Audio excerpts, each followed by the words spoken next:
அரசு முன்மாதிரி மேல்நிலைப் பள்ளியில் படிக்கிறேன். என் பெயர் லெனின். நான் பூவுலகின் நண்பர்கள் தோழர் வெற்றி செல்வன் அவர்களிடம் நேர்காணல் எடுக்க வந்துள்ளேன். வணக்கம் தோழர். வணக்கம்.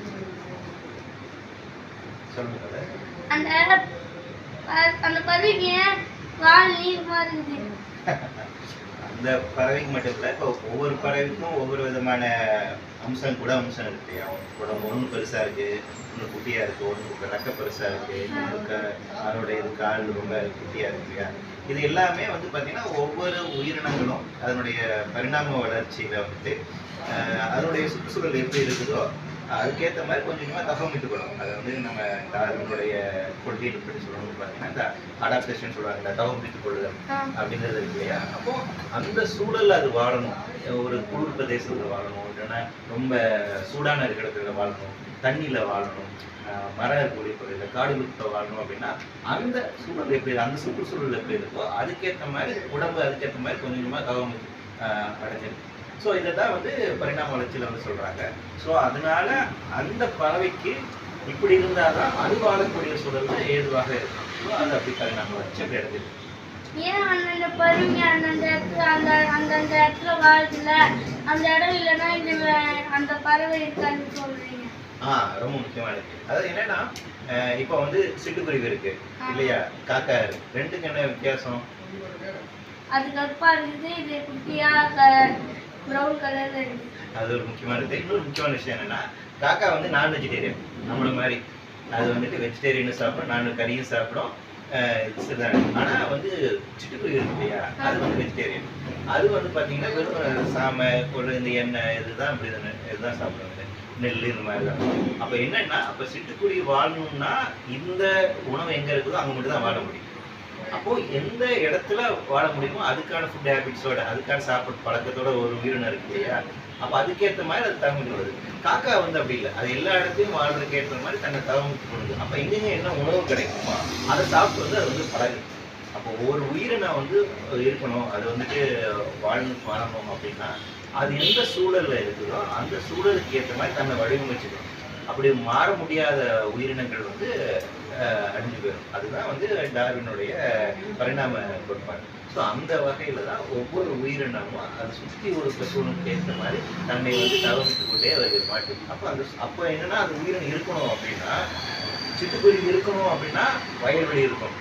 வயல்வெளி இருந்தால் தான் அது போய் நெல்லை வந்துட்டு சாப்பிட முடியும், சாப்பிடும். வயல்வெளியிலே இல்லைன்னா சிட்டுக்குருவிகள் இருக்காது இல்லையா? அதுக்கு அரிசி கிடைக்கணும், அதுக்கு எங்கேயாச்சும் வந்து சிறுதானியம் கிடைக்கணும், இல்லைன்னா சிட்டுக்குருவி இருக்காது. அதனால தான் அப்போ அது வாழணும்னா இந்த சூழலும் இருக்கணும் அப்படின்னு சொல்றோம்.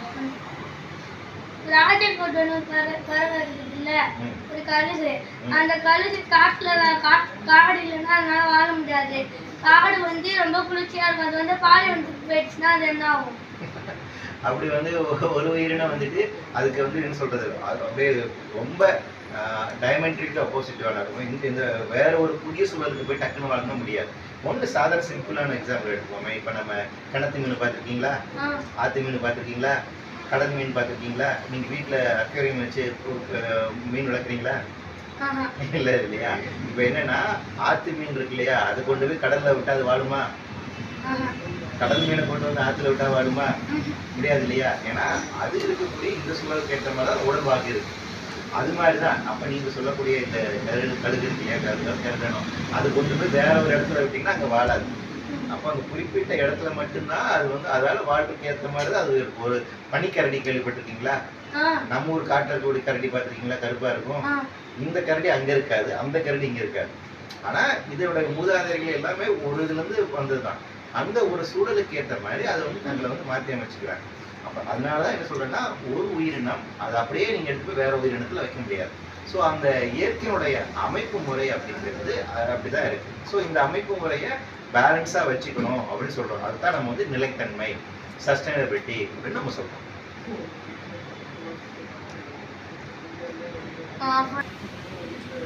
ஒட்டகத்துக்கு வந்து கண்ணு நீண்ட இமை இருக்குதுல்ல, அந்த இமை வந்து பானையத்துல இருந்து அந்த தூசி வந்து படாம இருக்குதுன்னு சொல்றதுல, அதுக்கு இதே மாதிரி வேற என்னென்ன தகவல் அமைப்புகள் இருக்கு ஒட்டகத்துக்கு. ரொம்ப இன்ட்ரெஸ்டிங்கான இது. அது நீங்கள் பாலைவனம் எப்படி இருக்குன்னு தெரியல. அது வந்து என்ன சொல்கிறாங்கன்னா ரொம்ப எக்ஸ்ட்ரீம் கிளைமேட் இருக்கக்கூடிய இடம், ரொம்ப சூடாக இருக்கக்கூடிய இடம், தண்ணி நிறைய கிடைக்காது, பச்சை பசேல்னு இருக்காது இல்லையா? அப்போ ஒட்டகத்துக்கு வந்து என்ன ஒரு குணாதிசயம், இன்னும் ரொம்ப முக்கியமான பாலைவனத்தில் வாழக்கூடிய ஒரு குணாதிசயம் என்ன இருக்குதுன்னு பார்த்தீங்கன்னா, முதல்ல அதோடைய கால்கள். அதனால இப்போ வந்து நீங்கள் பாலைவனத்தில் மணல் தானே இருக்கு, அந்த ஒரு காலெல்லாம் சறுக்கி விட்டுரும், ரொம்ப வந்து சுதன்னு இருக்கும். அப்போ அதுக்கு ஏற்ற மாதிரி நடக்கிறதுக்கான அதுக்கு ஏதுவான கால்கள் ரொம்ப இருக்குது, அது ரொம்ப முக்கியம். அதனால தான் அது ஒட்டகத்தில் அங்கே இருந்து ட்ராவல் பண்ண முடியாது. அது ஃபர்ஸ்ட். ரெண்டாவது இருக்கக்கூடிய விஷயம் என்னன்னா, தண்ணி அங்கே வந்து கிடைக்காது அப்படிங்கிறதுனால வந்து தண்ணி குடிச்சு அது சேமிச்சு வைக்கக்கூடிய பழக்கம் அது. அது உடம்புக்குள்ள வந்துட்டு தண்ணியை வந்து சேமிச்சு வச்சுருக்கோம், அந்த ஒரு பழக்கத்து இருக்கு. அப்போ என்னன்னா ரொம்ப கொஞ்சோண்டு தண்ணி கிடைச்சா கூட அது குடிச்சு அது ரொம்ப நாள் அது வந்துட்டு வாழும். நமக்கு அப்படி இல்லை, நம்ம ரொம்ப சீக்கிரமாக வந்துட்டு நம்ம தண்ணி தாக்கம் எடுக்குதுன்னு நம்ம பேசுகிறோம் இல்லையா, வெயில நடந்தால். ஒட்டகத்துக்கு அப்படி ஆகாது. ஸோ அப்போ நீங்கள் ஒட்டகம் மட்டுமே இல்லை, பாலைவனத்தில் கூட நிறைய உயிரினங்கள் வந்து பார்த்தீங்கன்னா நிறையா வந்து அந்த பாலைவனத்தில் இருக்கக்கூடிய அந்த டெம்பரேச்சர் ஏற்ற ரொம்ப அதிக சூட வெப்பத்தை தாங்கி அங்கே வாழ்கிறோம். அங்கே கூட செடியாக இருக்கும், அங்கே கூட செடி கூட பார்த்தீங்கன்னா நல்லா முள் செடி தான் நிறையா இருக்கும். அந்த முள் செடி இதெல்லாம் இருக்கு இல்லையா, இதெல்லாம் வந்து ஒரு சொட்டு தண்ணி கிடைச்சா போதும், அது அது சர்வே ஆகும். அது ஒரு சொட்டு தண்ணியை வச்சு அது வந்துட்டு வாழும். சில சொட்டு தண்ணி வந்துட்டு அதுக்கு இரவு நேரங்கள் மட்டும் தான் இருக்கும், பனித்துளியிலிருந்து கிடைக்கக்கூடியது இருக்கும். பாலைவனம் எப்படி காலையில் வந்துட்டு உங்களுக்கு ரொம்ப வெப்பமாக இருக்குதோ, இரவு நேரங்கள் வந்து பயங்கர குளிராகவும் இருக்கும். இந்த ரெண்டு விதமான என்ன சொல்றது ரொம்ப எக்ஸ்ட்ரீமான இருக்கக்கூடிய கிளைமேட்டிக் கண்டிஷன்ஸுமே அவங்க வந்து. அப்போ இது ரெண்டுத்துக்கு ஏதுவாக வாழக்கூடிய உடல் வாழ்வோடு அது இருக்கு. அங்கே இருக்கக்கூடிய செடிகளாக இருக்கட்டும், அங்கே இருக்கக்கூடிய மற்ற பிராணிகளாக இருக்கட்டும், இது எல்லாமே சேர்ந்து அப்படிதான் இருக்கு. அப்போ ஒவ்வொரு உயிரினங்களும் அது அங்கே பாலைவனத்தில் மட்டுமே வாழக்கூடிய பாம்புகள் இருக்கு, பாலைவனத்திலே மட்டுமே வாழக்கூடிய கிளிகள் பரிசாத்த வேறு இருக்கு இல்லையா, அதே மாதிரி அரை பகுதியில் இருக்கக்கூடிய உயிரினங்கள் நம்ம மண்ணுக்குள்ள போட்டிருப்பாங்களே. இந்த இதுல எப்படி பார்க்கணும்னா, இப்போ இந்த ஃபிகர் இருக்கு இல்லையா, இந்த படம் இருக்குல்ல, இந்த படம் இங்கே இருக்கும், அந்த படத்தை வச்சு நீ பார்க்கணும். இப்போ இது படம் இருக்குல்ல 50, அப்போ 50 என்ன அப்படின்னு பார்த்தீங்கன்னா அது பேர் இருக்கும். 50 இந்த இருக்கா, என்ன பேர் போட்டிருக்கு? ராஜகருடன். கருடன், கருடன், ராஜகருடன். இது பிடிக்க வருது, இது அப்படியே வந்து பிடிக்க வருது. ஸோ அதுதான் இதனோட உணவு சங்கிலி அப்படிங்கிறது. நாட்டுக்குள்ள இருக்கக்கூடிய ஒவ்வொரு உயிரினங்களுடைய உயிரினம். இதில் என்னன்னா மலை எவ்வளோ ரொம்ப ஹைட்டில் வாழக்கூடிய உயிரினங்கள் மேலே இருக்கும், நடுப்பகுதியில் வாழக்கூடிய உயிரினங்கள், அப்புறம் ரொம்ப லோ பகுதியில் இருக்கக்கூடிய உயிரினங்கள். அப்படி இதை வந்து வடிவமைச்சிருப்பாங்க. இந்த ஏதாவது வந்து பார்த்தீங்கன்னா இது தெரியுதா, இது என்னது? ஆந்தை. ஆந்தை பார்த்துருக்கியா? இதுக்கு எனக்கு இங்கிலீஷ்ல மட்டும்தான் தெரியும், தமிழ்ல தெரியாது. அது வந்து என்ன சொல்லுவாங்க? கோலான்னு சொல்லுவோம் இங்கிலீஷ்ல. அப்படியா? கோலான்னு சொல்லுவோம். இந்த இங்க இருக்கு பாரு, ஆறு வந்து என்னது? கோலான்னு. தேவாங்கு. தேவாங்கு வந்துட்டு கண்டு தேவாங்கு வந்துட்டு ஆக்சுவலா தேவாங்கு இப்போ வந்து சரணாலயம் அறிவிச்சிருக்காங்க ராஜபாளையத்துல. இங்க ஒண்ணு ஓனான் மாதிரி ஒண்ணு இருந்துச்சு. ஓனா இந்த இது வந்து அது என்ன பச்சை வந்து சொல்லுவீங்களா, என்ன சொல்லுவீங்க? 33 வந்து என்னது? ஓனான். பெரிய ஓனான் இருக்குல்ல, அத வந்து ஏற்காடுல மண்டையில நிக்க வச்சேன், பெரிய ஓனான் மண்டையில நிக்க வச்சியா?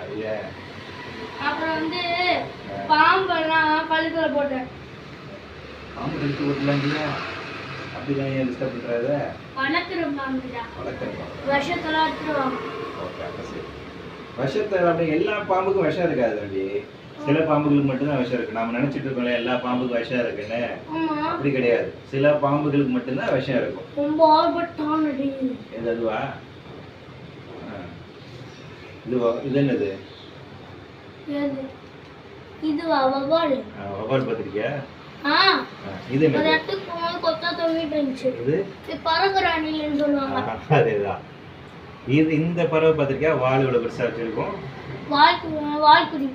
வால்குருவில அது ஒரு அது பேர் மறந்துருச்சு. 23 சொர்க்கப்பறவை, ஃப்ளை கேச்சர். ஆக்சுவலா பாரடைஸ் ஃப்ளை கேச்சர். ரொம்ப அழகா இருக்கு அந்த பறவை பார்க்கறதுக்கு. மரநாயும் பார்த்திருக்கேன், அது மண்டலத்துல பார்த்திருக்கேன். அப்படியா?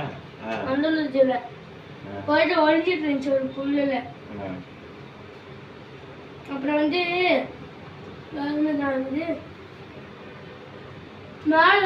பறவையா?